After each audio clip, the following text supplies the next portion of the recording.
que el comando revolve y el comando extrusión son algo parecidos. Vamos a ver rápidamente el comando revolve. De la extrusión yo no hablaría porque creo que es un comando que todos ustedes o todos los que empiezan a utilizar Rhino pues ya saben hasta intuitivamente cómo funciona.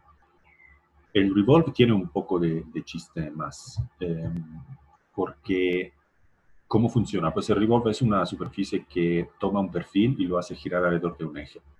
Y ya.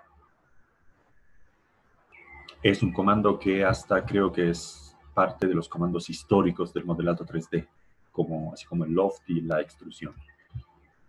Normalmente la superficie de revolve se generan con un eje vertical, por ende me voy a la vista frontal y diseño este eje. ¿Sí? Diseño un eje en la vista frontal o lateral para que resulte un eje vertical en la vista 3D. Y siempre en la vista frontal voy a diseñar una curva que quiero que gire alrededor de este eje. Y lo que voy a diseñar es una línea, simplemente otra línea vertical. Si yo hago revolve de esta línea alrededor de este eje, le digo directamente que quiero diseñar un full circle, ¿no? Entonces una rotación completa, y lo que obtengo evidentemente es un cilindro. Cuando nosotros realizamos el revolve, la superficie resultante, la naturaleza de la superficie resultante o la topología, depende de la topología del perfil que está girando. Si yo uso una línea que va de punto A a punto B, o sea, un segmento de línea, la superficie resultante tendrá cero complejidad en dirección vertical. Pero si yo tomo esta línea y la reconstruyo con, digamos, 7 puntos de control y grado 3, y después la hago girar con un revolve alrededor de este eje, la superficie resultante ya muestra más isocurvas en dirección horizontal. Y si yo tomo esta superficie y activo los puntos de control, veo que tengo 7 puntos de control en dirección vertical, los mismos que tenía en la curva que estaba girando. Si yo agarro estos puntos y, por ejemplo, los escalo, o los escalo también verticalmente, puedo determinar alguna deformación de esta superficie de una manera controlada, ¿no? El problema con el revolve es que el revolve es una superficie basada en una ley que es la ley circular. Teóricamente es como si nosotros estuviéramos diseñando un círculo y haciendo un barrido 1 utilizando este riel y esta línea. Ven que el resultado es básicamente igual.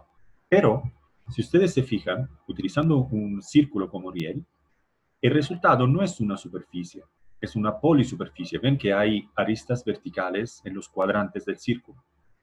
Esto porque lo comentamos a la hora de diseñar curvas. El círculo es una curva que no es suave, es curva, pero no es suave. Y las discontinuidades se encuentran en los cuadrantes. Si yo en un círculo agarro estos puntos y los muevo, veo que me salen vértices. Esto ya lo vimos. Estos puntos entonces son puntos de discontinuidad. Y cuando nosotros realizamos un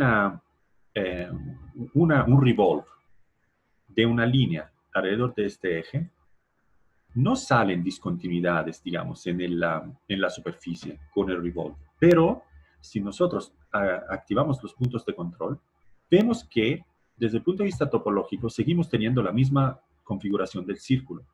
Por lo que si yo tomo esta línea de puntos, por ejemplo, y la muevo, sale una arista visible.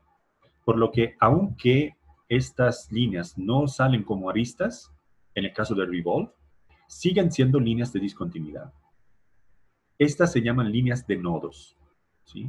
No lo vamos a comentar más que esto, pero para que entiendan por qué hay discontinuidades aquí, es porque hay nodos en correspondencia de la superficie. ¿Cómo hacemos para evitar esto? Le vamos a decir al revolve que durante el revolve quiero una ley deformable. ¿Se acuerdan el círculo deformable, el que utilizamos para hacer esta curva? Igual, Si yo le digo deformable, él me dice, muy bien, ¿cuántos puntos quieres para la deformabilidad? ¿Cuántos puntos de control? Digamos 16, ¿no? Y después le digo círculo completo. Ahora, no solo tengo isocurvas horizontales, dependiendo de la cantidad de puntos de control del perfil, sino también tengo isocurvas verticales que dependen del hecho de que la regla que estábamos utilizando es la regla de un círculo deformable con 16 puntos de control, o sea, de este tipo de curva, con esta cantidad de puntos de control. ¿Y qué nos permite hacer esto? A la hora de tener esta superficie que sale como una superficie revolve, pero ya es otra cosa, ¿no? Que si yo activo los puntos de control, tengo, por ejemplo, la posibilidad de hacer deformaciones topológicas muy interesantes. Por ejemplo, tomar 3 puntos de control por 3, porque estamos hablando de una superficie, como por ejemplo estos que se encuentran acá, y después eventualmente tomar estos 3 por 3 aquí, y tomar estos 3 por 3 acá, y finalmente estos 3 por 3 que están en el otro cuadrante. Si yo hago esto y, por ejemplo, escalo estos puntos, puedo generar deformaciones de este objeto controladas. En este momento no estoy generando un relieve preciso, porque para controlar la altura de relieve, los 3 por 3 puntos tienen que llegar a la misma altura, o sea, estar en el mismo plano. Pero eso se puede simplemente ajustar seleccionando estos 9 puntos otra vez, diciéndole transformaciones, ajusta las coordenadas.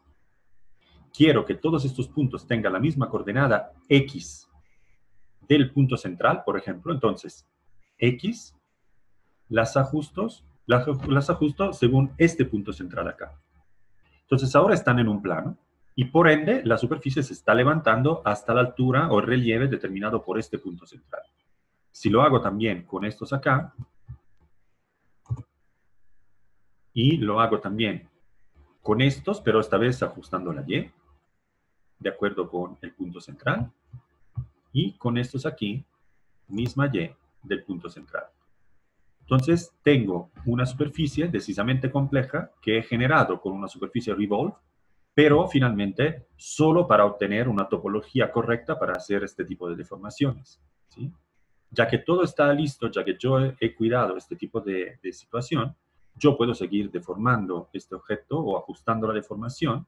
Por ejemplo, puedo seleccionar todos los puntos que he estado moviendo, ¿no? Que ahora se encuentran aquí en la parte exterior. Los puedo, por ejemplo, escalar verticalmente para reducir el ancho vertical de esta cosa. Así como si quiero localizar más estos relieves, tengo que también tomar los puntos que no he estado tocando, que son estos que se quedaron afuera, y estos acá, y también escalarlos, ¿sí? Y también tomar el segundo aro de puntos, tanto arriba como abajo, y llevarlo más cerca de la parte de relieve por si quiero que el relieve sea más localizado. Entonces, este modelado que estamos haciendo, si ustedes se imaginan hacerlo con curvas de construcción y herramientas de diseño de superficies, pues evidentemente es muy difícil diseñar esta clase de objeto orgánico, continuo y suave con este tipo de deformación. Se parece casi como una, ¿cómo les digo? Una de estas perillas, ¿no? Que sirven para cerrar partes, ¿no? Entonces, obviamente, si nosotros trabajamos con más puntos de control, podemos obtener más relieves y más detalle, ¿no? Pero vaya, el chiste es entender cómo funciona la herramienta para poder sacar provecho. Entonces, el revolve puede servir para hacer la base para esta clase de estructuras acá. Y si esto no es suficiente, también lo que podemos hacer es hacer otro tipo de cosas. Si yo, por ejemplo, diseño lo siguiente, voy a diseñar un rectángulo a partir del centro y voy a llevar hasta aquí. Entonces, como un cuadrado, ¿no? Donde mi perfil se encuentra exactamente a lo largo de este cuadrado. Y después, lo que voy a hacer es algo que también conocemos. Voy a diseñar una curva por puntos de control que empieza desde aquí, después se va hasta 1 milímetro de la esquina, llega a 1 milímetro de la esquina y después esquina, otra vez 1 milímetro y después 1 milímetro, esquina, milímetro. Ya sabemos lo que estamos generando, que es una curva, un rectángulo, digamos, empalmado, pero, ay no, le di close, me equivoqué. Este es un detalle topológico que no vamos a comentar porque es demasiado complejo para nosotros en este momento, pero sí no puedo hacer esta operación que acabo de hacer. Si no me sale una curva con un detalle ahí que no queremos. Eso. Ahora, lo que hice fue convertir este cuadrado, que era una curva discontinua, en una curva perfectamente continua, además con lados planos, ¿sí? Yo puedo hacer el revolve hasta considerando esta como guía. Entonces, el revolve se convierte en una especie de sweep one rail, pero alrededor de un eje. Entonces yo puedo hacer no revolve, sino rail revolve, clic derecho. El perfil que quiero que gire sigue siendo esto. El riel es esto. Y el eje es igual a esto. En este caso, el revolve sigue siendo un revolve, pero tiene una guía. Entonces, la superficie que sale tiene esta topología acá. Verticalmente, las isocurvas dependen de los puntos de control que hemos colocado a lo largo del riel. Y entonces nosotros tenemos la posibilidad de jugar también con esta técnica, ¿no? ¿Por qué? Porque si yo, en vez de diseñar solamente 3 puntos acá, 3 puntos acá, aquí le colocara 1, 2 y 3 puntos de control, a la hora de realizar la superficie, yo tendría aquí 3 líneas de puntos de control por 3 líneas horizontales y podría yo agarrar una parte central y levantarla respecto a una base que es cuadrada o de una forma más, digamos, geométrica que la circular, ¿no? En este momento no tenemos a disposición esta topología, digamos, en la parte central de las caras, evidentemente, ¿vale? Pero tenemos a disposición, sin duda, franjas de 3 puntos de control, todos a la misma altura. Y entonces con estas podemos hacer deformaciones de este objeto, tal vez, digamos, un poquito más sencillas, pero todo basado en la superficie de revolución, ¿sí? Entonces el revolve, véanlo como sí la posibilidad de diseñar rápidamente formas complejas. No sé, por ejemplo, si yo me voy en vista frontal y diseño una curva por puntos de control sin grid snap, o bueno, sí, con grid snap inicial, pero después lo apago. Y voy a diseñar, por ejemplo, una forma como esta,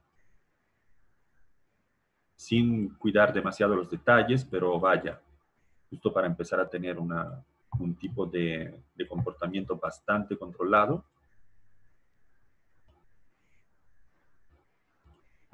Y después hago así. Y después otra vez grid snap y terminamos horizontales, ¿vale? Aquí tal vez me pasé un poco con los grosores, pero vaya, lo que me importa es que entiendan el proceso, ¿sí? Esto en cualquier momento, habiendo trabajado con una curva por puntos de control, podemos nosotros, digamos, recuperar una mayor regularidad para esta curva en muy poco tiempo, ¿sí?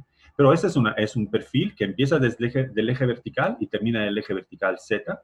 Entonces hago un revolve. Ese es el perfil y el eje va de punto final a punto final. Full circle. Y puedo diseñar rápido, puedo diseñar formas complejas como esta, simplemente con un perfil, básicamente, ¿no?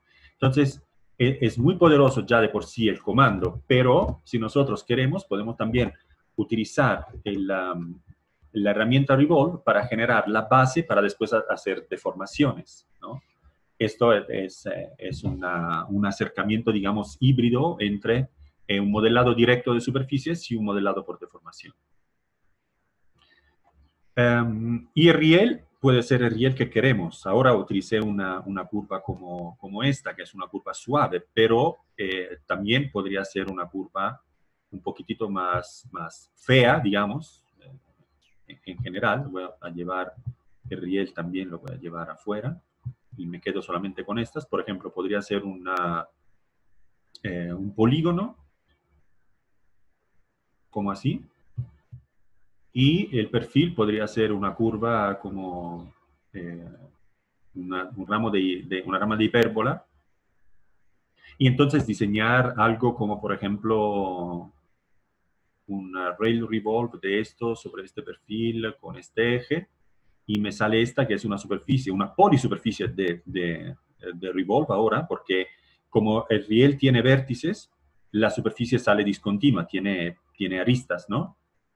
Si nosotros, digamos, siempre utilizando la técnica que conocemos, colocando puntos de control a lo largo de estos lados, suavizamos las esquinas, saldría una superficie única, un domo único, ¿vale? En este caso tenemos vértices que son discontinuidades y entonces determinamos esta polisuperficie en vez que una superficie. Pero vaya, podemos utilizar como riel cualquier tipo de geometría, ¿vale? Y entonces sacarle más provecho todavía de la superficie revolve. Y la curva del perfil puede ser una curva abierta, como en este caso, o en esto, o una curva cerrada. Para generar una forma sólida, podemos nosotros llevar el perfil en contacto con el eje, tanto en el punto inicial como en el punto final, que está aquí. Y obviamente, si el revolve usa un eje que pasa por estos puntos finales, pues evidentemente tenemos una figura sólida. Esto básicamente es una superficie cerrada, así como lo es la esfera, ¿no? Nosotros podemos pasar de la esfera a este objeto manipulando puntos de control. Este es un objeto esférico, básicamente. Pero también podemos diseñar, por ejemplo, objetos basados en la topología de la dona, o sea, como toros o cilindros, básicamente, ¿no? Entonces, lo único que hay que hacer, en vez de utilizar curvas abiertas para el diseño, me voy a llevar esta también, podemos utilizar nosotros curvas cerradas. Entonces, si yo me voy acá y diseño una curva cerrada cualquiera, como esta, puedo hacer yo un revolve, rail revolve o revolve, como ustedes quieran, de este perfil alrededor de este eje. Y el resultado será una dona deformada, ¿no?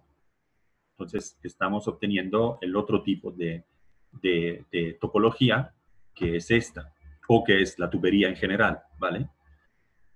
Esto depende de si el perfil tiene o no vértices, ¿ok?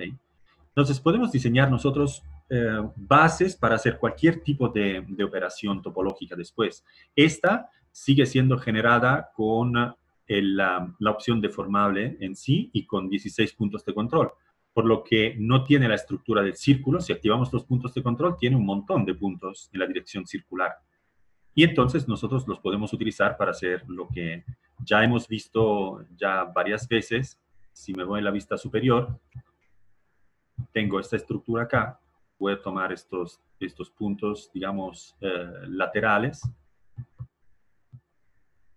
Creo que tomé también esto, así que lo voy a hacer también para los otros lados. Ahí está, y ahí está. Y también puedo tomar estos, y puedo tomar estos, y puedo tomar estos tres, y estos tres, que en realidad son más, pero ahí está. Y puedo hacer deformaciones, digamos, controladas solamente en una parte, ¿no? Entonces, el chiste es que empezamos con una superficie de revolve sencilla, que es tendencialmente esférica o cilíndrica, y finalmente podemos hacer deformaciones topológicas controladas con las reglas que ya sabemos, ¿vale? Entonces, como ven, todo lo que hemos visto hasta ayer y antier, ahora cobra sentido porque lo podemos aplicar en un diseño seguramente mucho más interesante, ¿no? Esto también lo movemos acá para organizar un poquitito más. Y esto finalmente agarramos y lo colocamos aquí al fondo. Es bastante pequeñito. Y la otra cosa que les quería enseñar en términos de diseño de superficies es exactamente la superficie de mapa de altura. Esta es muy interesante porque permite diseñar detalles que no sería posible diseñar de otra forma. Si ustedes, por ejemplo, van en Internet y buscan height field image o texture o como ustedes quieran, así, Lo que van a encontrar en términos de imágenes son estas cosas acá. Tendencialmente son imágenes en escala de grises, donde lo que sucede es que el blanco representa una altura y el negro representa otra altura. ¿Preguntas? Ah, solo ve en Rhino, es claro. Mira, ahorita les voy a enseñar, es muy sencillo. Les voy a enseñar directamente la imagen, la voy a guardar para que ustedes después la puedan ver. Abrir imagen, esta la estoy ya guardando. Y esta la voy a guardar en nuestra carpeta de trabajo, que es Rhino es. Aquí está. Perdón, no me había dado cuenta. Pero sí, en Rhino, básicamente lo que sucede es que cuando nosotros seleccionamos este comando, Hide Field from Image, se abre un navegador que va buscando imágenes. ¿Sí? ¿Lo ven el navegador ahorita o tampoco ven esto? Sí, ok. Entonces, aquí yo voy en la carpeta de trabajo de nosotros, que es esta, y guardé esta imagen acá. Ahora, esta es la imagen de mapa de altura de un relieve, como de una montaña, ¿no? Yo selecciono esta, mide 400 por 400 píxeles, ¿vale? Entonces, es una imagen cuadrada. Y voy a seleccionar yo un área que puedo relacionar con esta imagen.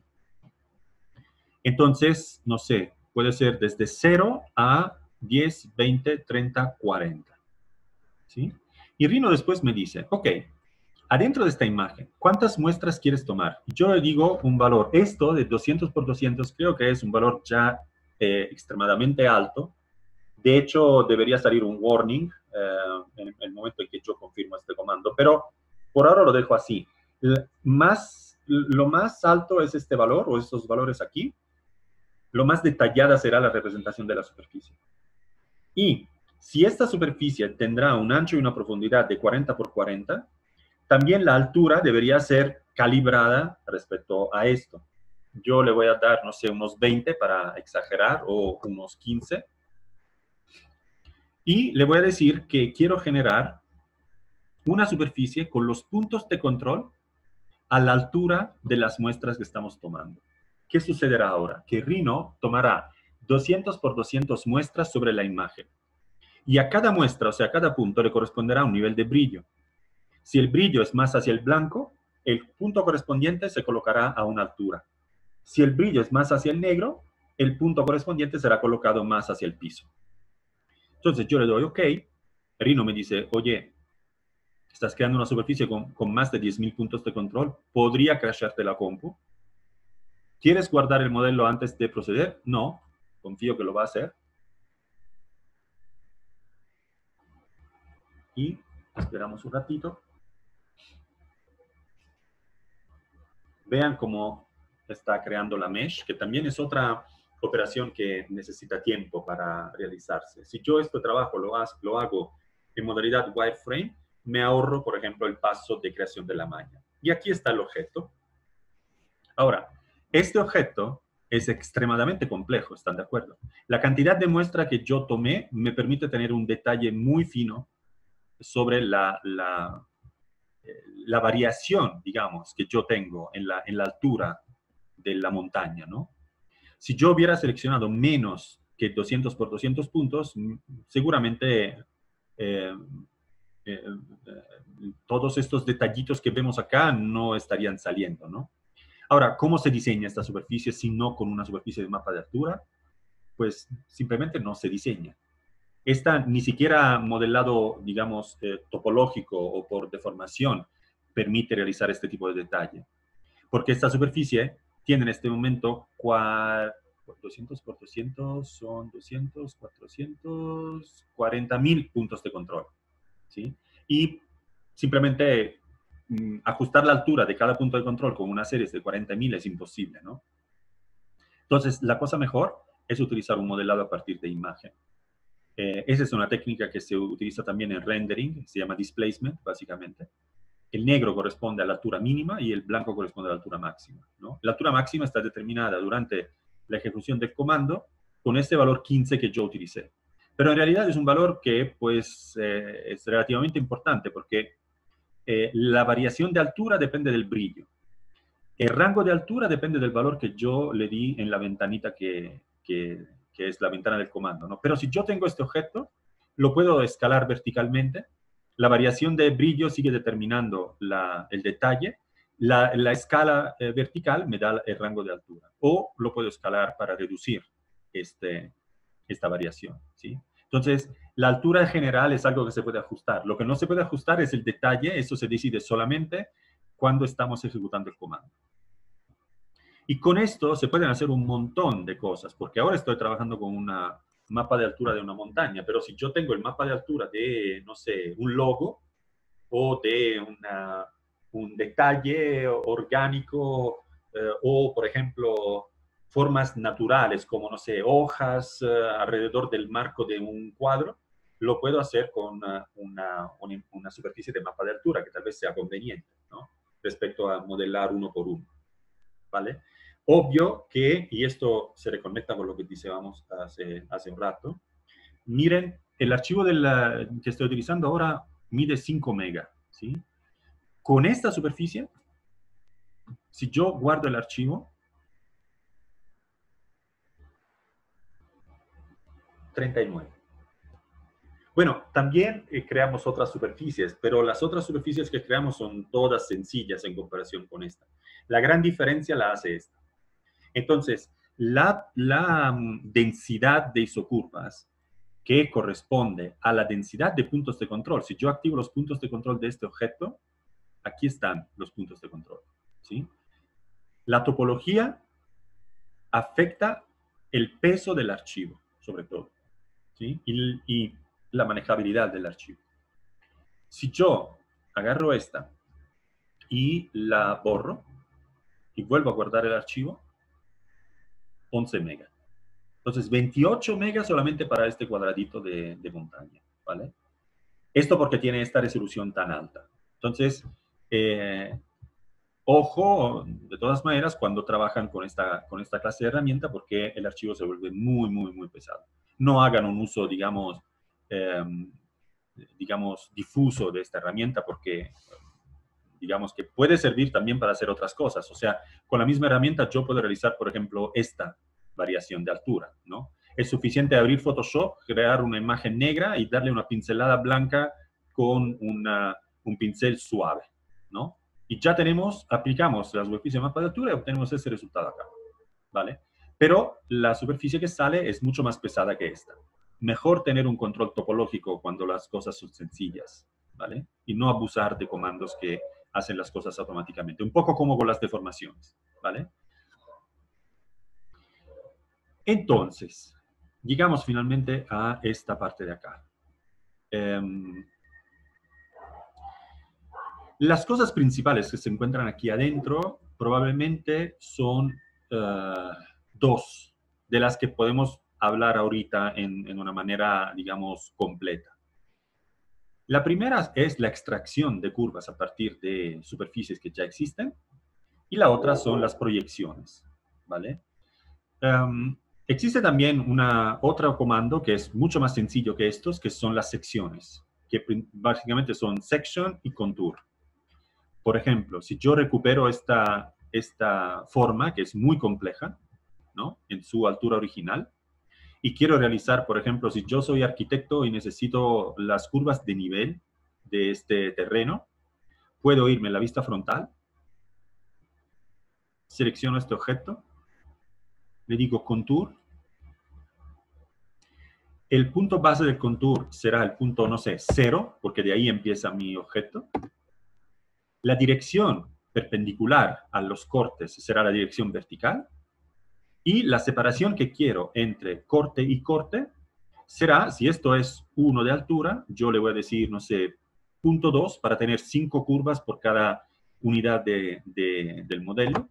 Y este empezará, vamos a ver con calma, porque la superficie que tenemos es muy, muy compleja.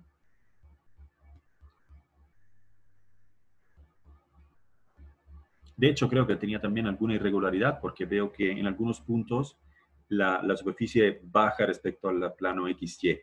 Esto depende del brillo de los píxeles de la imagen, ¿no? Pero ven cómo se están generando las curvas que cortan este objeto a las diferentes alturas. Y cuando nosotros vamos en perspectiva, lo que hemos obtenido, si yo borro esta superficie, son las curvas de nivel.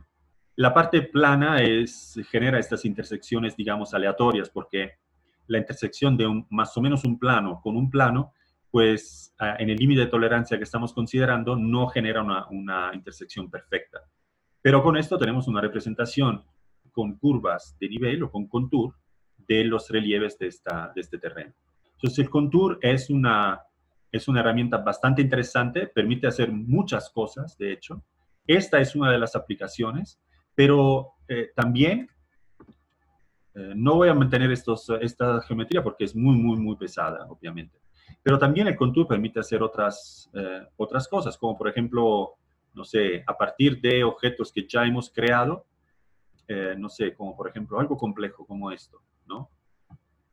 Si yo quiero, puedo derivar a partir de este objeto otra información, otro tipo de información. Por ejemplo, no sé, si esto lo tomo y como está generado a partir de hexágonos, yo puedo ir en herramientas de modelado sólido y tapar los agujeros planos. Esto le pone bases a las superficies, digamos, que se quedaron abiertas. Y esto ahora es un sólido, listo para producción, si uno quiere, ¿no? Perdón, había una pregunta. ¿Cómo se puede generar una imagen de mapa de altura de un objeto que queremos manipular? Mira, para generar mapas de altura hay dos técnicas. Una es trámite de levantamiento láser, porque lo que es necesario para generar un mapa de altura no es la información de luz, es la información de distancia. Entonces, lo único que importa es medir.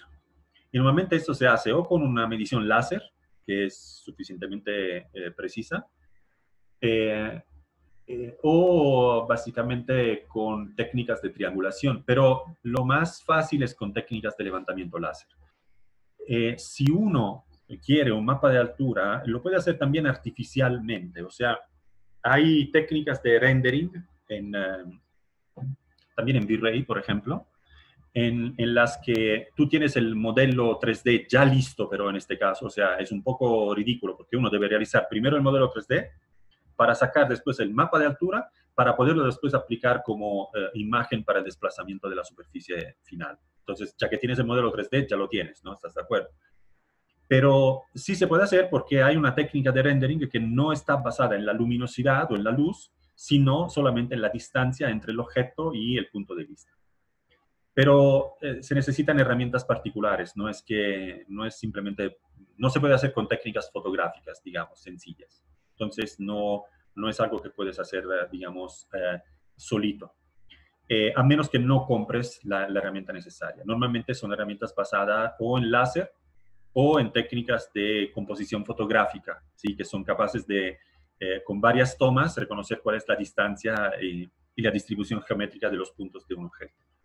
Pero es muy difícil, digamos, no es algo que uno puede hacer, digamos, solo y sin una capacitación específica. Pero bueno, si yo tengo este sólido, el contour lo puedo utilizar para hasta analizar el sólido o sacar información que no está directamente relacionada con la forma y la topología de este sólido. Por ejemplo, si yo hago un contour de este objeto, puedo decidir que la dirección del contour, la orientación de los cortes, depende de esta inclinación acá. ¿Sí? Y entonces generar todos estos cortes con una orientación X que finalmente a la hora de la hora yo puedo utilizar para hacer alguna elaboración a partir de esta forma, pero con una ley completamente diferente, ¿no? O, por ejemplo, voy a hacer lo mismo contour, en una dirección un poquito más normal, con un paso un poco más amplio para tener menos cortes. Si yo obtengo todos estos objetos aquí, que son curvas planas y cerradas, los puedo tratar para diseñar superficies a partir de ellas, ¿no? O, como son curvas planas y cerradas, puedo hacer extrusiones sólidas de todas estas rebanaditas para obtener, por ejemplo, un aspecto como segmentado del mismo objeto. ¿Sí? U otras cosas que ahora no se me ocurren, pero vaya, el concepto es bastante obvio, digamos. ¿Okay? Entonces, los cortes o las secciones son bastante sencillos como comandos de interacción curvas-superficies. Sí, se puede utilizar como... no, escaneo 3D, a ver, escaneo 3D no aplica porque normalmente el escaneo 3D está hecho para obtener el modelo 3D directo. Si tú tienes el modelo 3D directo, no necesitas el mapa de altura, ¿sí? Normalmente el escaneo 3D lo que hace, construye o la nube de puntos en una configuración ya tridimensional, o construye la nube de puntos con textura. Entonces, almacena también la información de luminosidad.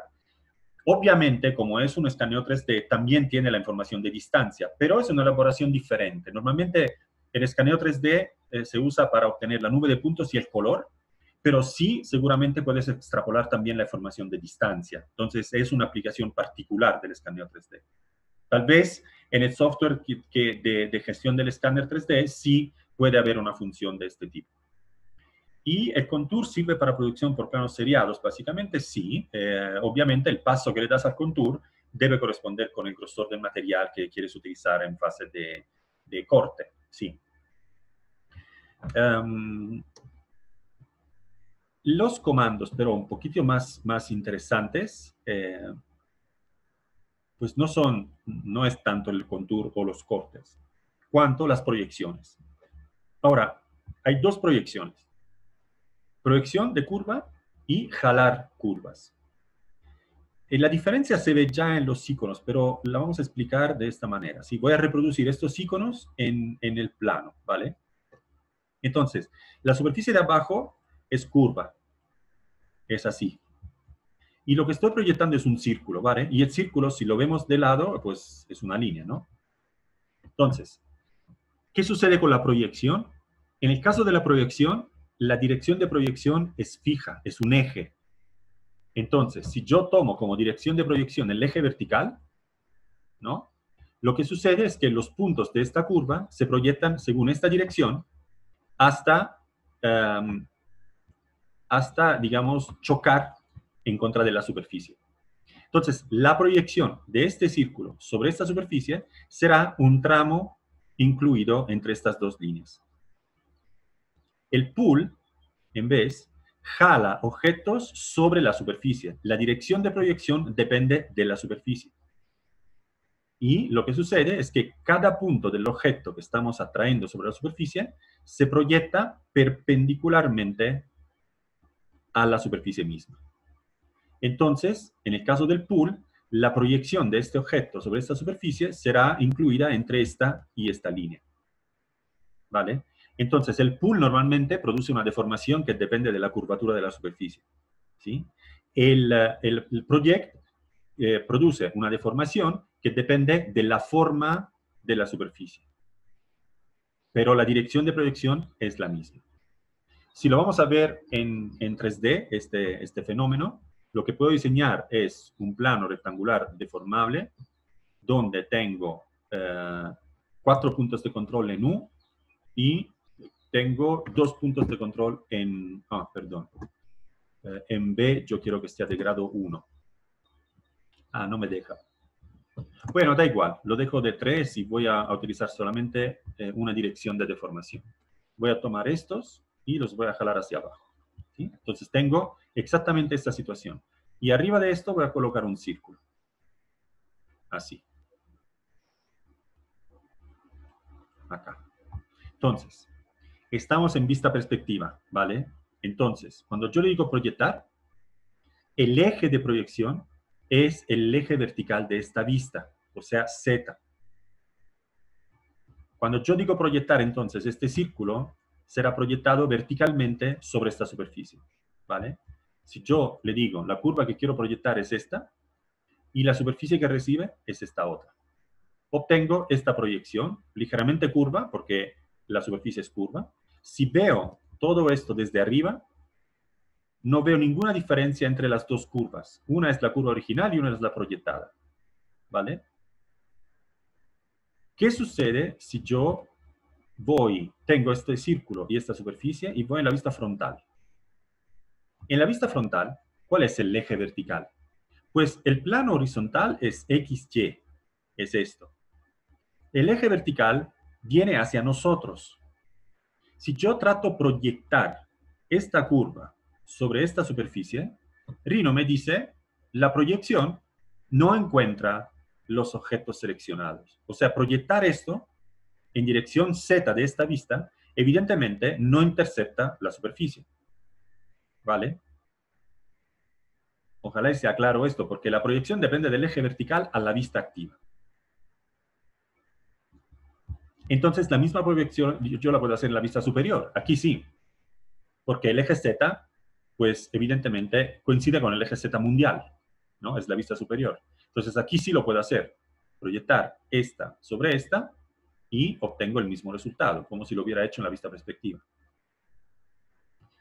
Después está el pool. Pool dice, selecciona las curvas si quieres jalar, esta, y selecciona la superficie, es esta. Y aquí tenemos la proyección determinada por la orientación de la superficie. Cuando utilizamos las dos cosas, pues depende. Depende de lo que queremos hacer. Ambas técnicas producen una deformación, si lo piensan, porque hasta la proyección vertical está deformando el círculo debido a la forma de la superficie, que no es plana, ¿no? Entonces, pues depende del tipo de deformación que estamos dispuestos a aceptar. No es posible, a menos que no utilicemos curvas planas y superficies planas y paralelas a las curvas que queremos proyectar, no es posible evitar deformaciones, ¿vale? Entonces, utilizando las proyecciones, estamos ya en la óptica de tener deformaciones, ya. Entonces, perdemos el control dimensional de las cosas. Pero, vaya, el resultado seguramente vale la pena, ¿no? Entonces, si yo, por ejemplo, tengo una superficie como esta, ¿no? Y quiero aplicar un texto en una esquina, me voy en vista superior, voy a tomar la herramienta texto, voy a escribir lo que quiero escribir, Rhino, por ejemplo, le doy la altura que le quiero dar, 3 milímetros en este caso, perfecto, y lo creo esto como curvas. Creo este texto como curvas. Entonces, logro este tipo de objeto, lo voy a colocar donde sea, es un grupo, está ahí, hasta lo puedo levantar un poco más si quiero ver las cosas más claras, y le digo, proyectar estos objetos sobre esta superficie. Y ahí está el texto aplicado, digamos. Son curvas sobre superficie, las puedo utilizar para recortar, para hacer lo que yo quiera, pero vaya, es una técnica bastante fácil para llevar un texto o algún detalle, un logo sobre una superficie, ¿sí? El pool sirve más cuando tenemos superficies paralelas. O sea, ¿qué quiere decir esto? Si yo, por ejemplo, tengo una pared curva, esta, ¿sí?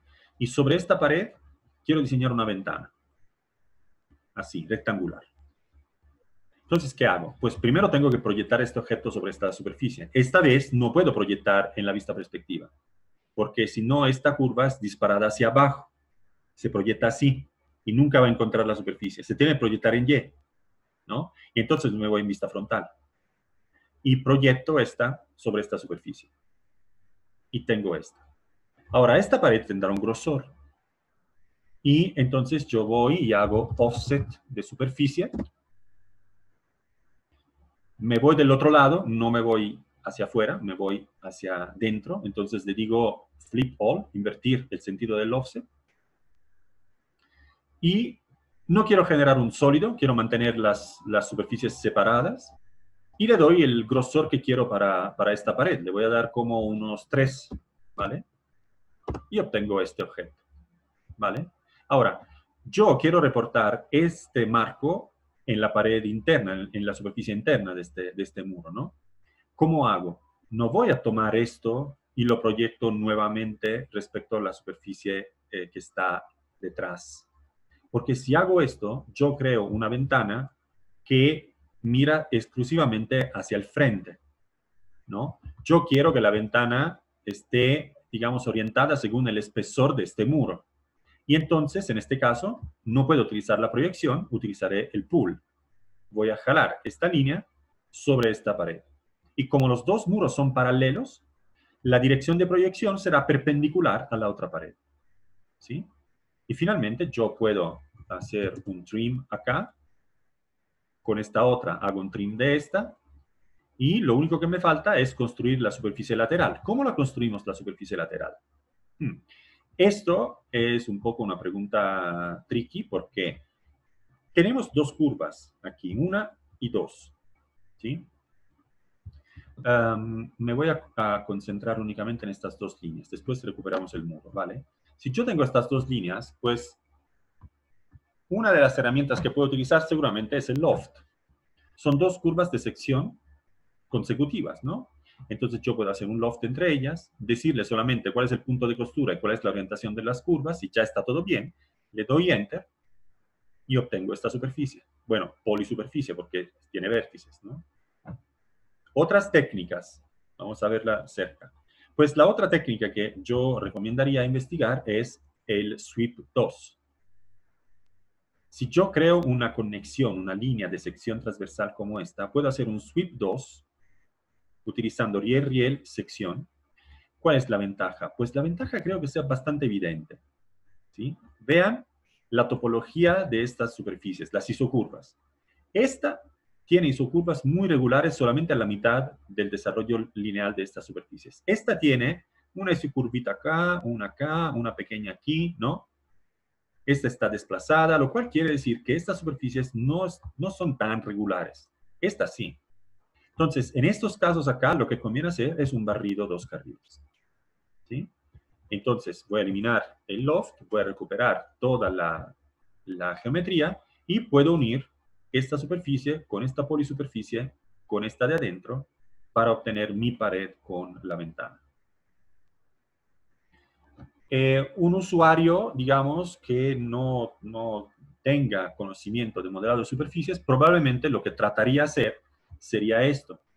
Trataría de hacer, por ejemplo, si es bueno, lo que haría podría ser diseñar esta curva, tomarla, ir en la herramienta de modelado sólido, tomar, en realidad esto se encuentra en modelado sólido, aquí arriba, en la modelado sólido, perdón, acá.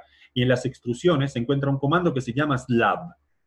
El slab es contemporáneamente darle un offset a la línea, distancia 3, un offset a la línea y una altura de extrusión, ¿vale? En una única operación que se llama slab.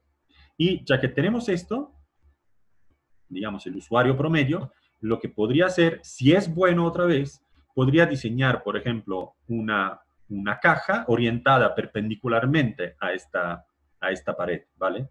Y si no es bueno, promedio lo que hará será diseñar una caja con la altura y el ancho, la profundidad que se requiere, después la va a llevar más o menos aquí, después la va a girar para que sea más o menos así, y finalmente hace una maravillosa resta booleana.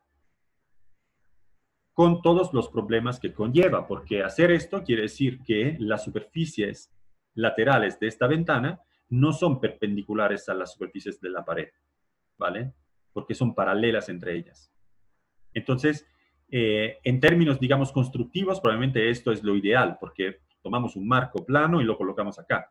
Pero si tenemos una pared curva y queremos tratarla como pared curva, también deberíamos tomar un marco curvo, ¿sí? Para ser perfectamente coherentes, ¿vale?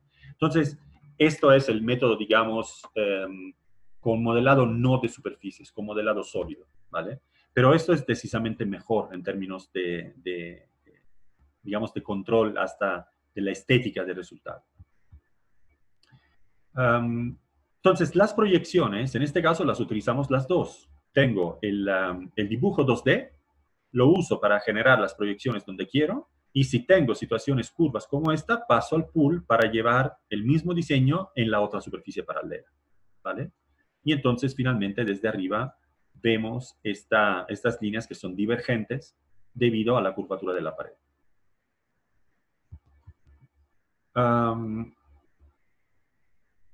Hay otros comandos de interacción, curvas, objetos, pero son demasiado, demasiado complejos los que quedan y no los vamos a considerar. Mientras vamos a hacer un poco de modelado sólido. En términos de modelado sólido, yo me enfocaría más en dos cositas. Aparte de la creación de sólidos, que creo que sea bastante sencillo, ¿no? O sea, las operaciones de modelado sólido, la creación de primitivas sólidas es bastante sencilla. Simplemente pueden picar el comando y seguir las instrucciones, o sea, y no pasa nada, ¿sí? El chiste está con las operaciones que podemos hacer con los sólidos. Esto tal vez podría ser más interesante. Yo me voy a fijar en dos detalles solamente porque creo que sí vale la pena. Primero, si yo, por ejemplo, diseño algo como una pirámide truncada, como esta, ¿no? A partir de esta, nosotros podemos hacer un montón de cosas con las herramientas de Solid Tools. En la creación, por ejemplo, de sólidos, ¿sí?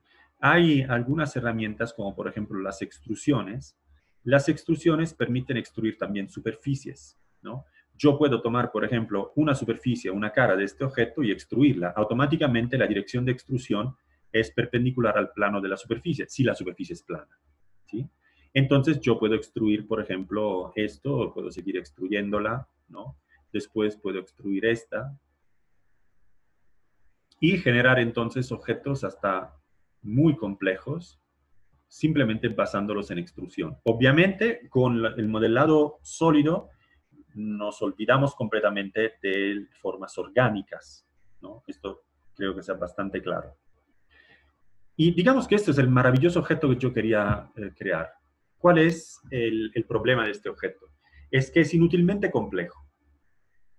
O sea, si yo me fijo, por ejemplo, muy sencillamente, si yo me fijo en esta parte de acá, yo tengo una superficie acá, que es esta, y otra superficie que es esta, ¿vale? Pero las dos están en la misma orientación, ¿no? Están en el mismo plano. Entonces, ¿para qué dividirlas con una arista, ¿no? Cuando esta podría ser una única superficie rectangular adentro de todo este contorno, ¿no? Toda esta. Y lo mismo está sucediendo también acá. Yo tengo todas estas caras que están aquí, esta L, podría ser una única cara plana, ¿no? Así como estas dos aquí, que tienen una inclinación, pero es la misma inclinación. Y estas dos que están acá arriba, ¿no? Y también, obviamente, del otro lado, todo igual. Y también aquí abajo, ¿no? Tendré todas superficies que comparten la misma orientación, ¿no? Todas estas.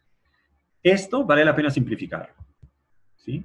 A menos que nosotros queramos hacer nuevamente otras extrusiones parciales, por ejemplo, de esta parte, por lo que yo necesito esta superficie como distinta. Si no necesito esto ya, me conviene simplificar. ¿Cómo se hace? Se hace con un comando que se encuentra acá, que se llama fusionar caras coplanas, básicamente. Si le damos clic izquierdo, tenemos que seleccionar parejas de caras coplanas. Si le damos clic derecho, él analiza todo el sólido y fusiona todas las caras que puede fusionar. O sea, si yo le doy clic derecho y selecciono el sólido y Enter, él mezcla todas las caras que puede mezclar. Y hemos simplificado muchísimo este objeto. ¿Cuál es la ventaja de hacer esto? De fusionar estas caras. Pues la ventaja es esta. Si yo, por ejemplo, voy a colocar un plano de coordenadas por 3 puntos sobre esta orientación acá, ¿vale? Para poder trabajar en esta cara. Y después voy a escribir un texto y lo voy a colocar en esta posición, ¿vale? Y este texto hago que ocupe exactamente esta posición, porque ahí es donde lo quiero colocar, ¿vale? Si yo tengo una polisuperficie acá, o sea, dos superficies, cualquier operación que yo haga me va a generar el doble de los objetos que podría obtener. evidentemente. Entonces, fusionar tiene una ventaja porque simplifica cualquier operación que nosotros vayamos a hacer sobre este objeto, ¿sí? Y es más, si yo, por ejemplo, sin llegar necesariamente a tener un plano de coordenadas ahí, ¿vale? Regreso al plano mundial, digamos. Voy en vista superior y voy a diseñar un círculo acá, ¿vale? Y este círculo, que está en esta posición, lo voy a proyectar sobre este objeto. Proyecto con project, entonces el círculo se va verticalmente. Proyecto esto, ¿sobre quién? Él permite seleccionar polisuperficies, ¿no? Entonces yo selecciono este objeto, le digo OK, y él proyecta. Todas las intersecciones las está calculando. Ahora, esta no me interesa, la borro. Pero esta sí. Ahora, este objeto, como pasa a través de una arista, en correspondencia de la arista tiene seguramente puntos. Y estos puntos acá son puntos de discontinuidad. Si yo los muevo, me salen vértices. O sea, en la presencia de una arista, me está partiendo la proyección en dos partes. Aunque salga una curva única, topológicamente la curva está dividida en dos partes. Entonces tengo discontinuidad interna, cosa que no obtengo si yo, por ejemplo, antes de proyectar, hago fusionar todas las caras coplanas de esto y después tomo esto y lo proyecto nuevamente, elimino la curva que está abajo, esta ya no tiene por qué tener discontinuidad, no tiene arista ni nada, ¿vale? Entonces, esta curva es perfectamente continua y después lo voy a poder aprovechar. En el caso de los textos, para hacer altos y bajos relieves, ¿sería solo por operaciones booleanas? No, no necesariamente. De hecho, nosotros, en este caso, por ejemplo, para poder trabajar para realizar bajorrelieves, ¿no? O altorrelieves, podríamos trabajar tranquilamente con operaciones de deformación en ese caso. En el caso de una superficie plana como esta, no lo recomiendo. En el caso de la superficie plana, lo que vale la pena hacer es simplemente tomar el texto, hacer una extrusión sólida, entonces una extrusión que está aquí, le damos la altura que queremos y para un alto relieve ya lo tenemos básicamente. Lo tenemos solamente que fusionar con el resto del sólido, entonces es una unión booleana entre esto y cada una de estos volúmenes que tenemos acá, ¿sí? Entonces tenemos un único objeto sólido. En el caso del bajo relieve será, en vez que una unión, será una diferencia booleana, ¿vale?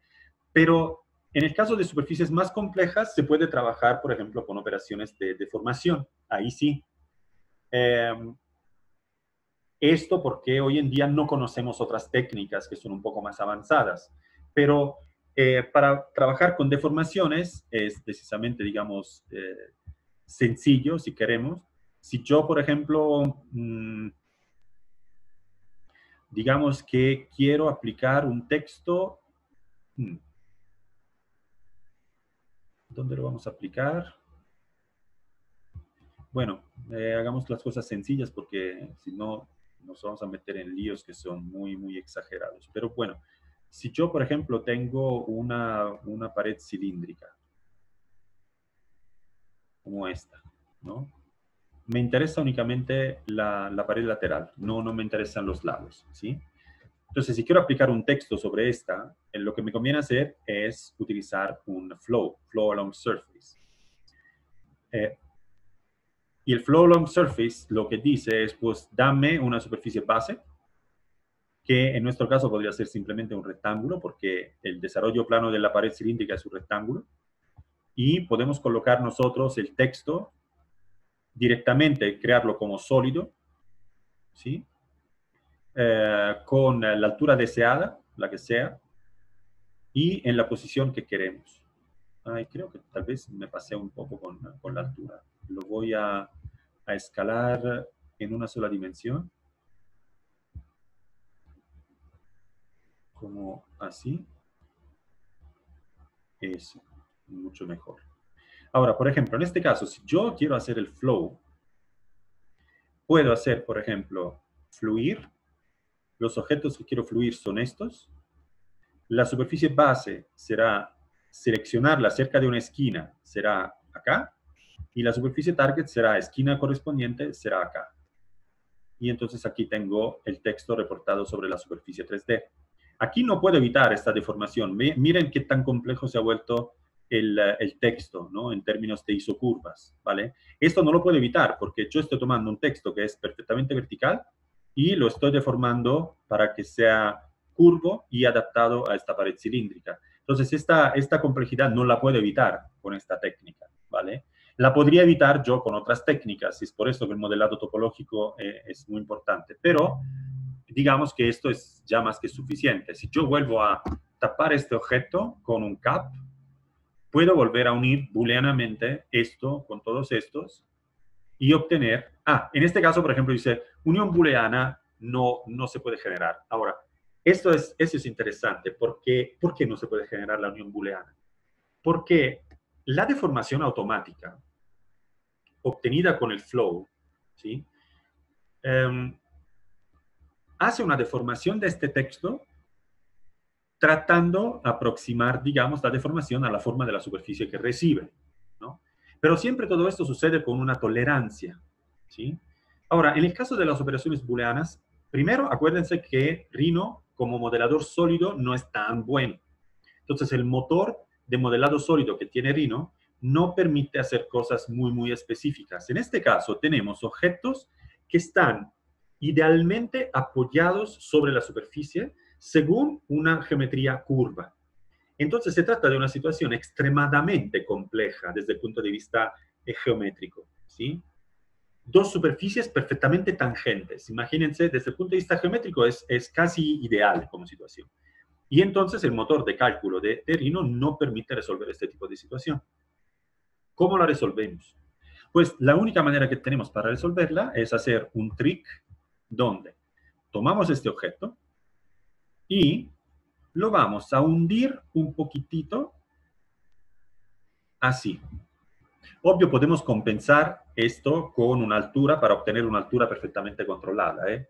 Ahora, esto es obvio, no lo vamos a comentar, pero el hecho de que yo tengo un texto ligeramente hundido sobre esta superficie quiere decir que el 3D, el volumen de este texto será hundido en el cilindro. Entonces ya no tendré superficies objetos tangentes, tendré intersecciones físicas. Y esto facilita el cálculo de la unión booleana. Así que si yo tomo estos y le digo fluir desde aquí hasta acá, obtengo nuevamente el texto. Y si yo hago unión booleana entre esto y esto, aquí ya logro obtener un único objeto sólido correcto. De hecho, si yo me voy, por ejemplo, aquí adentro, deberíamos ver exactamente que ha sido recortado la parte inferior de las letras. Normalmente esto es un análisis, digamos, bastante visual, pero también ustedes pueden utilizar una cosa que se llama clipping plane, que está en la vista, en el nombre de la vista, clic derecho, clipping plane, y podemos, por ejemplo, diseñar un clipping plane alrededor de este objeto. Esto es un plano de corte.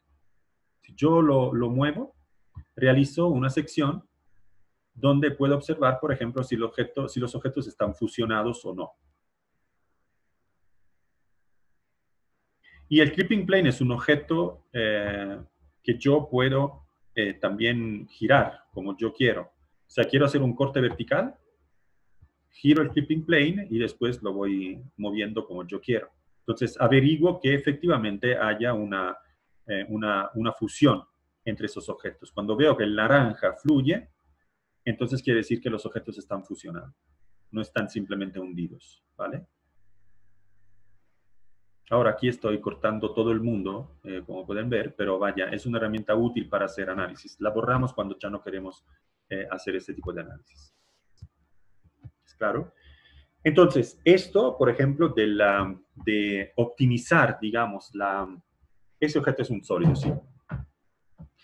En términos de optimización, digamos, de los sólidos, esto de fusionar las caras es una cosa importante. Si uno quisiera que este texto se levantara en un alto relieve suavizando como la deformación de los planos deformables, uno solo texto, por ejemplo. Ok, pues ahí lo que te recomiendo es no trabajar en el objeto ya aplicado sobre la superficie, sino trabajar en el plano, te conviene, ¿no? Ahora, un texto como esto, suavizado, es un relajo, porque las letras tienen una forma bastante compleja, ¿no? En términos de, si las vemos desde arriba, en términos de figura, las letras tienen una forma muy particular, ¿no? Entonces, suavizarlas es una cosa bastante difícil, ¿no? Necesitaríamos nosotros tener como un control topológico hasta dentro de los ejes de estas letras, pero es bastante difícil hacerlo.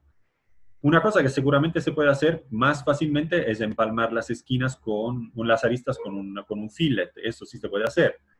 Pero vaya, el chiste es trabajar en el plano. Cualquier cosa tú puedes hacer en el plano, la puedes reportar sobre este objeto y fusionarla con él para obtener un único sólido.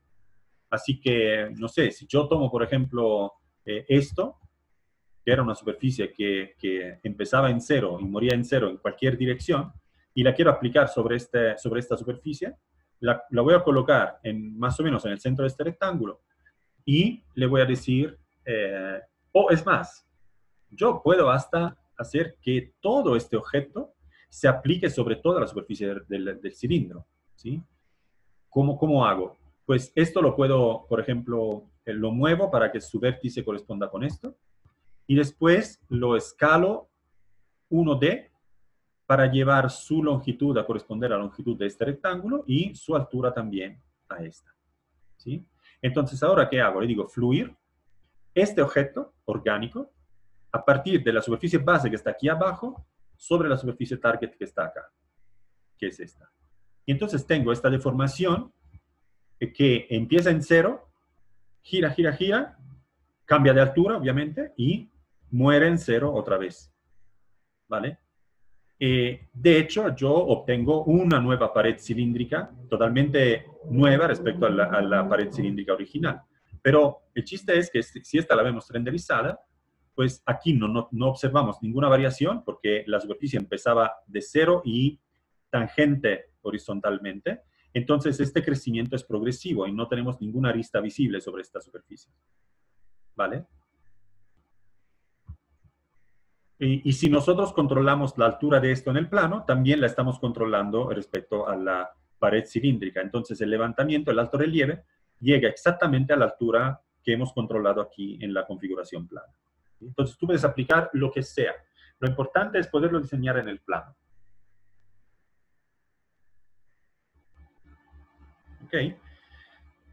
Otro discurso... ¿Es recomendable trabajar con C-Planes o es casi lo mismo diseñar por visores? ¿No podría explicar de forma rápida los comandos más importantes de C-Planes? Pues los C-Planes en realidad no tienen comandos más o menos importantes. Son todos comandos que sirven para orientar de alguna manera particular un plano de coordenadas. Por ejemplo, no sé, es como se usaba en AutoCAD. Pues, repito, más o menos. Aquí hay muchas maneras diferentes de orientar un plano de coordenadas, probablemente algo más detallado respecto a AutoCAD debido al hecho de que aquí tenemos que manejar formas orgánicas, ¿no? No sé, pero si yo, por ejemplo, quisiera diseñar o diseñar, por ejemplo, un círculo en esta posición de la superficie, ¿no? ¿Cómo hago para diseñar un círculo alineado con la superficie? Pues la cosa que puedo hacer es tomar un plano de coordenadas alineado a una superficie. Él pregunta, ¿cuál es la superficie para orientar el plano? Es esta, y conforme yo me desplazo sobre esta superficie, la orientación de los ejes va cambiando, ¿no? Sigue la tangente a la superficie. ¿Dónde queremos diseñar nosotros? En esta área. Voy a colocar aquí el origen, confirmo la rotación, no me importa, le digo simplemente Enter para la rotación por defecto, y tengo un plano de coordenadas alineado con este punto en particular de la superficie. Y entonces, si yo diseño ahora un círculo que empieza de cero y tiene su radio, este círculo es lo mejor que yo puedo hacer en términos de ser alineado con la superficie, ¿sí? Entonces, la verdad, no hay comandos más importantes aquí. Son todos comandos que sirven para alinear el plano de coordenadas. Y de hecho, sí, de hecho, pues, no sé, probablemente la única cosa que podría tener alguna relevancia, si, por así decirlo, la única cosa es que, por ejemplo, si yo tengo este objeto, ¿no? Esta pirámide, ¿no? Y quiero alinear el plano de coordenadas a esta cara, lo puedo hacer de dos maneras, fundamentalmente. Una es alinear el plano a un objeto. Entonces, te digo esto, él me dice, selecciona el objeto para orientar el plano, selecciono esto, y automáticamente él hace esta operación. Pone el origen del sistema de coordenadas en el centro del objeto seleccionado, en este caso la superficie, y la orientación la decide él, ¿vale? Depende de la orientación topológica, por supuesto, pero nosotros no la controlamos. La otra forma, en vez, es la de... Undo esto. La otra forma es de utilizar, por ejemplo, un plano alineado con una superficie. En este caso, lo acabamos de ver. Yo puedo determinar dónde está el origen del sistema de coordenadas y también cuál es la orientación del sistema de coordenadas. ¿Para qué puede servir esto? Pues si yo coloco aquí un plano de coordenadas con esta inclinación o esta rotación, si voy a diseñar una polilínea, por ejemplo, sobre esta cara, ¿sí? Y activo la modalidad ortogonal, yo puedo diseñar, por ejemplo, un sistema de direcciones ortogonales alineadas con la cara de este objeto, simplemente clicando con el mouse, porque ya he colocado la orientación del plano de coordenadas, así como la modalidad ortogonal, están activadas y me permiten hacer este tipo de juego, ¿no?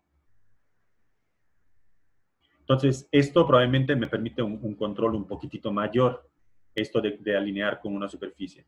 La otra solución, todavía diferente, que podemos adoptar en este caso, es el plano de coordenadas por 3 puntos. Entonces, quiero un plano de coordenadas que tiene el origen en este vértice, el eje X es esta esquina aquí, y el eje Y automáticamente se va en la otra dirección. Entonces, cambio en este caso la orientación y el origen del plano de coordenadas de acuerdo con algunos elementos notables como los vértices de esta cara. Pero vaya, al final son todas modalidades de cómo colocar el origen y los ejes, y ya. Y de hecho ya vimos varios de estos comandos, como por ejemplo, alinear el plano perpendicularmente a una curva, ¿no? Está súper interesante, por ejemplo, esta modalidad. Entonces, no le veo mucha complejidad, digamos. Voy a recuperar un plano horizontal. Ahí está. Ok. Y la otra cosa, digamos, que merece una consideración por lo que es el modelado sólido es esta. Si yo, por ejemplo, tomo este objeto, que como es un flow de este objeto sobre este cilindro y está basado en una geometría rectangular, todavía alcanza la parte superior y la parte inferior de una forma perfectamente circular y plana. Entonces yo puedo ponerle tapas y obtener una forma sólida. De hecho, esta tiene algún problema porque me dice que es abierta, por lo que algo está pasando aquí, por lo que no logra cerrarla bien. Pero déjeme checar si yo, por ejemplo, le digo manualmente las cosas. Vamos a ver. Ok, y vamos a ver si... No, no le gusta algo. Debería yo checar topológicamente qué está sucediendo acá.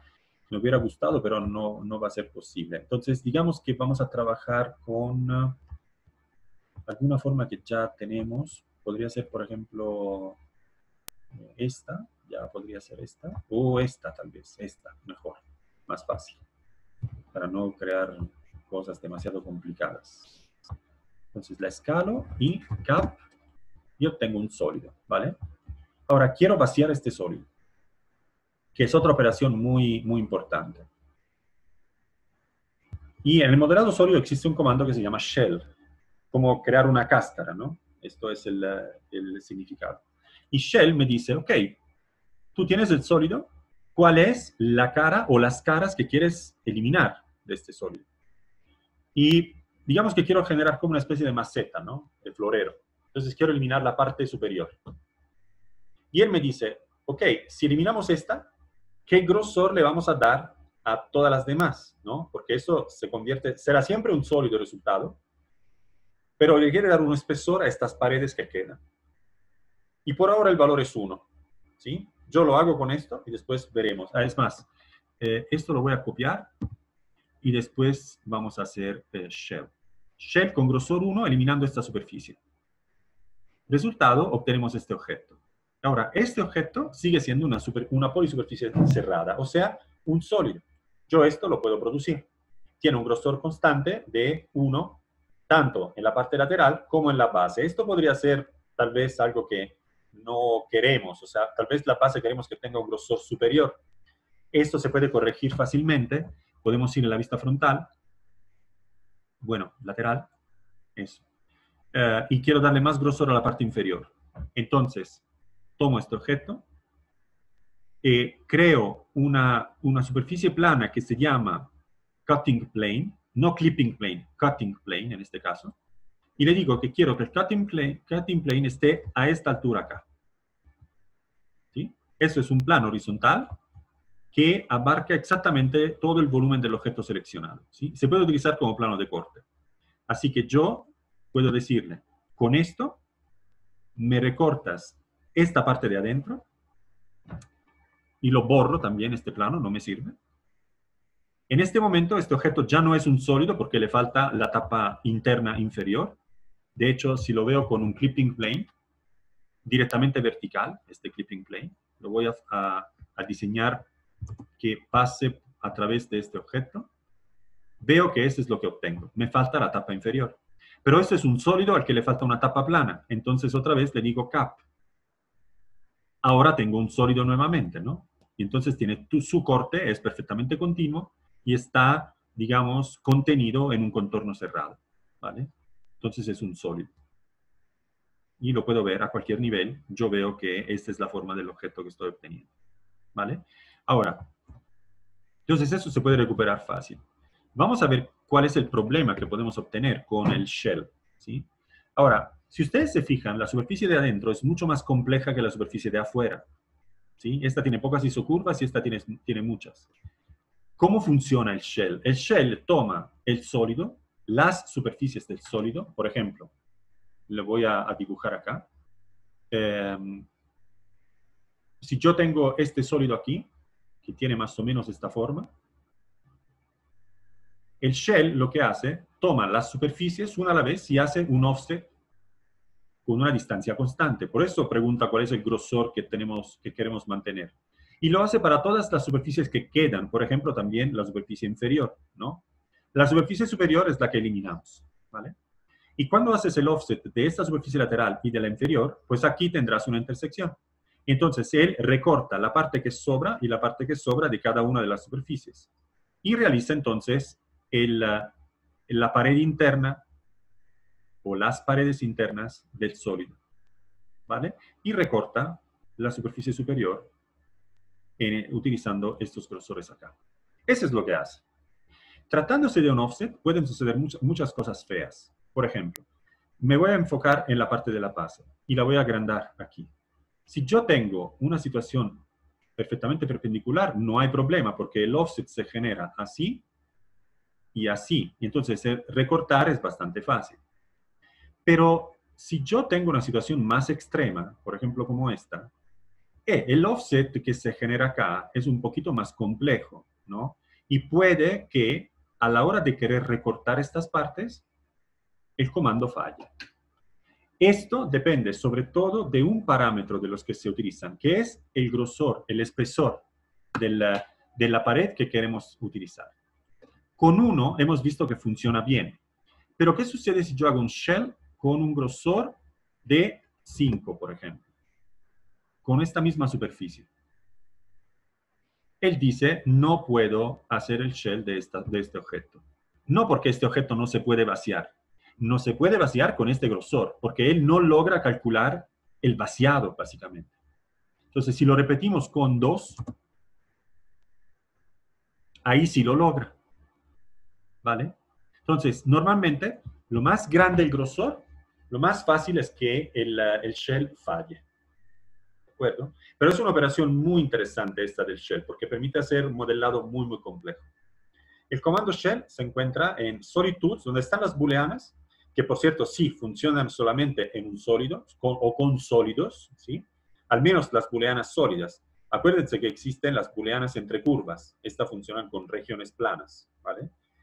Entonces, donde se encuentran las booleanas es solitudes y también se encuentra shell, que es esto de aquí al final, de la primera línea, digamos. ¿Ok? Una vez que una superficie está tapada, se vuelve sólido. A ver. Una vez que una superficie está tapada, se vuelve sólido, pues sí. Digamos que el comando cap, que es esto, tapa únicamente los agujeros planos, ¿sí? Si yo, por ejemplo, tengo un objeto un poquito más particular, por ejemplo, diseño una esfera, que es un sólido, ¿sí? Diseño una esfera, y esta esfera voy en la vista frontal y hago lo siguiente. Tomo una línea y tomo una curva, ¿sí? Y con estas dos voy a recortar, voy a hacer un trim, con estos dos objetos voy a recortar esta parte de la esfera y esta otra, ¿sí? Entonces obtuve esto. Ahora, si yo selecciono este objeto y le digo cap, Rhino puede tapar únicamente esta parte superior, no la parte inferior, porque la parte inferior no es plana, ¿sí? Entonces, en este caso, cuando tú la tapas, te queda de tapar la parte inferior, ¿sí? ¿Cómo la tapamos la parte inferior en este caso? La cosa más sencilla que podemos hacer es tomar este objeto y hacer una extrusión que se vaya de dos lados, both sides, así. Y ahora hacemos un trim con esta polisuperficie, recortamos esta superficie acá, y finalmente podemos unir la tapa inferior con la superficie de la esfera que queda, más la tapa superior. Y esto es un sólido otra vez. ¿Vale? Cuando nosotros tenemos en vez, por ejemplo, una superficie o un sólido o un objeto, ¿vale? Que voy a cortar únicamente con esta. ¿Sí? Entonces, el objeto es completo, le falta solamente tapar esta cara plana, ¿sí? En este caso, si yo le digo cap, si lo tapo, evidentemente, como la única cosa que falta es una tapa plana, él genera la tapa y una, y entonces obtenemos un sólido. Pero depende, si tú le dices cap, por ejemplo, o sea, tapar, y una vez que tú tapas, esto te sigue diciendo que la polisuperficie está abierta, es porque en algún lugar le falta algo, está abierta. Y esto te permite también entender que hay algún problema en el objeto que estás diseñando.